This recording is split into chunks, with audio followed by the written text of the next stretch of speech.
the 20th century, where chaps and lasses alike were venturing from east to west, hoping to send to a new life. This is when the new era of technology began to sprout and spread all around the United States. Hmm, where to begin?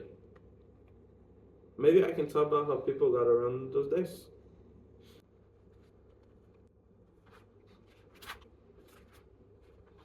Oh, here's an interesting story.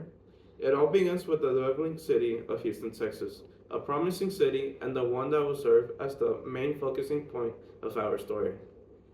The 1900s, the year of the 20th century, is the year our story begins. Houston, and the rest of the United States for that matter, remains dominated by railroads as the primary and most reliable means of transportation. This map of the roads in Texas in 1926 shows an enormous and interconnected road network across the state. The railroads allow the passage of enormous numbers of not only freight, but also passengers at an unprecedented speed.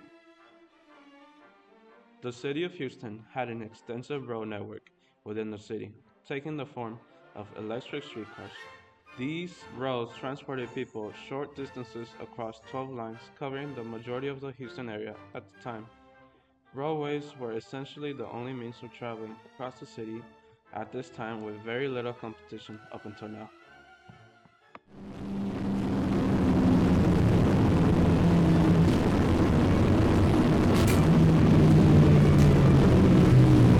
Let's make it to the station before the tram leaves us.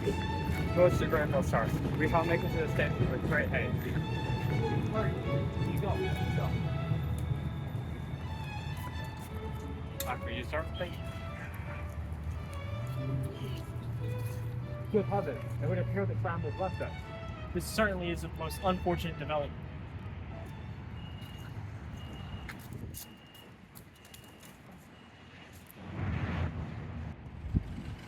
Good heavens, what is that strange vehicle?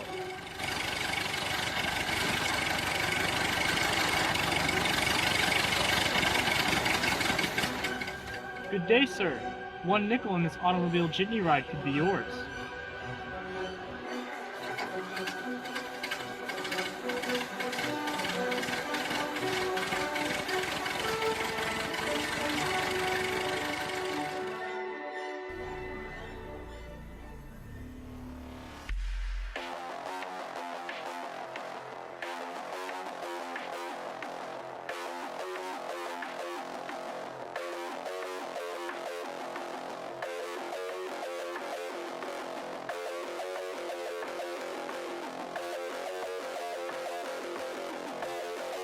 Quick, let's make it to the tram station before it leaves.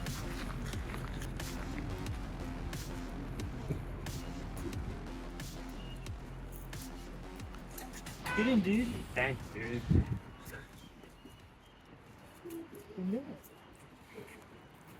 Shoot! Forgot that the tram no longer exists anymore. Wow, wow. Wait, why is that again?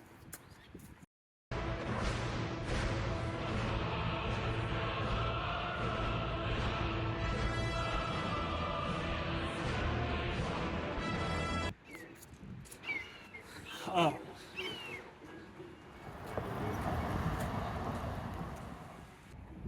We may have to consider purchasing an automobile for transportation in the future.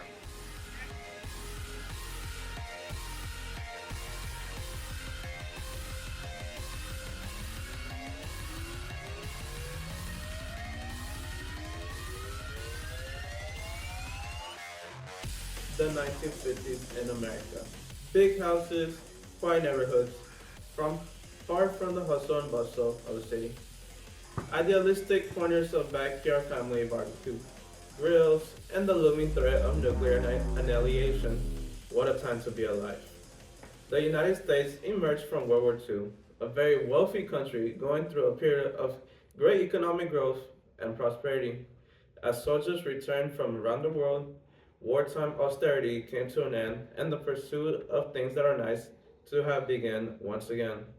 People wanted to live in the suburbs, an area far away from the city center, where land is cheap and plentiful, and large houses and yards can be built. These areas, previously rendered inaccessible Due to the lack of reliable transportation this far out of the city were opened up by the economic boom, which allowed for the car to truly take off and become a common sight in many households across the country. The distance between the suburbs and the city could not be covered by walking, and trades could not effectively serve these areas due to their low population density. This left the car as the primary and often only mode of transportation to many of the residents of the dream homes of 50s America. And I can't afford a car, it's too expensive. I already have to worry about housing and food. I can't afford anything else other than necessities for myself. It'd be really convenient if I had another method of transportation. I would walk to work, but there are no sidewalks anymore. I hate the fact that Houston barely cares about people who can't get around in cars. There's hardly any sidewalks for me to use. How am I supposed to get to work safely? Long distance trains were not safe from this revolution either. Similarly to cars, although air travel had certainly existed before World War II, the 50s and the 60s popularized it to the point where it became, at least in the United States, the most competitive mode of intercity transportation. Although international air travel revealed a new ultra long distance market, its dominance also dipped into shorter range domestic travel, putting strain on railroads who were facing ever increasing competition on all fronts from the new and heavily government subsidized sources. Oh, isn't it so wonderful that the George W. Bush International Airport has just been built? I can now travel all around the world way faster than before. I heard it was built last year in 1969, which makes it sound like we're in the future. However, there's been a major problem with the use of cars. Many of these inventions came at a great cost.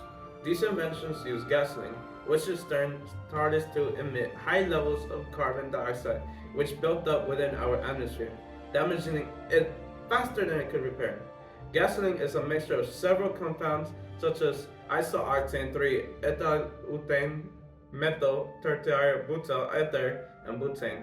All of these compounds are used to make petrol, a key chemical used to create gasoline. While the use of gas-powered vehicles created an easy solution to transportation, the side effects of such methods would not show the severity of the use of non-renewable resources on the environment until much later. You know, it's nice and all that we can get around the city of Houston with our cars using gasoline, but isn't it making the world a bit worse? I heard there's been a greenhouse effect caused by the emissions our cars emit by using gas, which sounds pretty dangerous. Lately, it's been pretty hot outside, and it's only winter, which shouldn't be happening. I'm not sure if the world can keep up with our use of gasoline. I'm sure it's only going to get worse in the future, which is really worrying.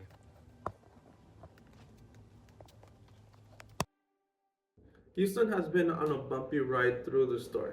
We've seen the city grow for it to be torn down and reborn anew as the complete opposite of its former self. Depending on your opinions on the matter of transportation, some may see the situation hopeless and look on Houston as an unrecoverable mess of suburbs, freeways, and cars. Some may revel in the revolution that these developments have brought to life in the city, allowing people to live in the city and go places unimaginable the way the city was built in the early days. Some may look at everything that has happened and not bat an eye.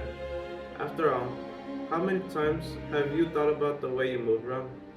Further than just how long it takes to get from point A to point B. But regardless of your opinion, while our story may end here, the story of Houston and the way it moves is far from over. I'm not one to spoil a good story, but I will say one thing. Whether it's be for the better or for the worse, change is on the horizon. The One Piece! The One Piece is real!